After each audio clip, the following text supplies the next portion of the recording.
Hey, welcome to Red Eye. It's like the Today Show, but with external genitalia. We're here with Rachel Marsden, Bill Schultz, the author Dana Vachon, whose latest book, Mergers and Acquisitions, is doing quite well. Yes. Congratulations. Thank you, sir. And on remote, we have Allison Rosen, Associate Features Editor of Time Out New York, and our ombudsman, Mr. Andrew Levy, Fox News contributor. How are you? Good, Chef. How are you? Good. I'm not Shep, but thanks. Really? I'm Rita Cosby. Schaefer Hall, author, bartender, poet. How's it going, fellas? And your book is Never Cry Wolf. You got it. Woof. Never Cry Woof. I should read more closely. Glad to have you here. I want to talk about this incident at Princeton University. This excites me. A man was found while the lacrosse players, it's always lacrosse, while they were undressing in the field house, they found a man taking pictures of them, and he actually got away. But the thing that they described him as, he had a well-done mullet. That was the one. That was the way they described him. I resemble that remark. But I'm just wondering, Allison, why is it always lacrosse? I don't know, but I think more importantly, it's interesting that their photo was being taken by a member of the Village People. Tell the viewers the rest of how this. Oh, he had a handlebar mustache. Yeah, exactly, and like a tight leather kind of dealio. I don't know. I think it's a bad time, or for this team, perhaps a good time to be a lacrosse player. Yeah, that's true. Schaefer, have you ever been in a bathroom when someone's photographing you? Well, occasionally. I'll tell you what, none of this would have happened if they just made their camera laws tougher out there. That's true.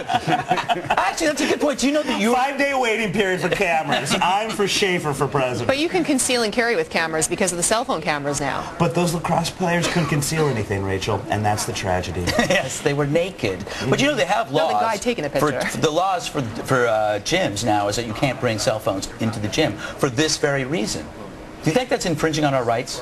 On the right, the right to voyeurism as spelled out in Article 3 of the Constitution? That's the one I'm talking about. But come on, people in gyms want their photo taken often. That's been my experience. I mean, not personally, but being someone who has been at a gym, I think there are a lot of people who are on display. Yeah. Allison, when do you work out and where? Hey.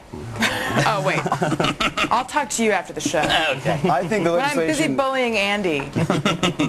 The legislation should really be against mesh shorts and members-only jackets. That's really what you need to look for. Spandex. Well, speak for yourself. What will I have left? Nothing, just your underwear. Mesh is highly underrated. Just ask a stripper. That's my transition. Strippers seem to be committing more and more crimes every day. In Charleston, a stripper just pled guilty for beating another stripper over the head with a stiletto. Just because she danced go-go, that don't make her a ho-no, but she can still be a pugilist. Is I think the moral of this story.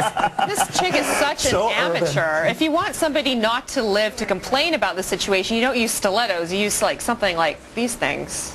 Those are actually Clem Cadiddle hoppers. That's it. Those are bad. Those things are in different kinds of clubs. You can have a gun in Texas, but you can't have those, actually. Those things usually follow a gimp mask. Different kind of club, but equally smutty. Schaefer, are strippers becoming like the next psychos? Because these stories just keep coming out. I'll tell you what, that just sounds like a Friday night to me. I want to be with you on Friday night. No, you don't, Craig. No, I don't? No, you don't. You've been with him on a Friday night. I want to talk first about Donald Trump.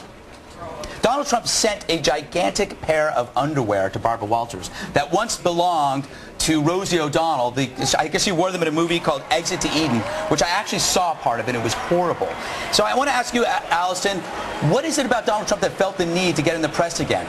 I mean, it was like he felt left out of the news cycle. Yeah, I don't know. He seems to be someone who values his privacy, so I'm surprised by this. I don't know. Hey, say it with giant underwear. Why not? You know, he wrote, let me read this. He says, I feel sorry for Rosie's wife.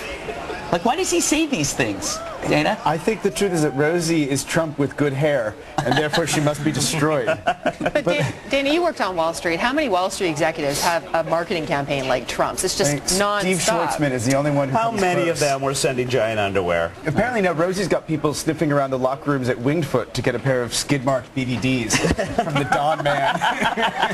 Schaefer, have you ever sent your underwear to anyone? Well, actually, I was just thinking about that. I'll tell you what, I just love this story because it shows that celebrities act just the way we do. It's like, you know, when I send text message pictures of my genitals to old Billy over there, it's just the same thing. And yet the color is different. Yeah,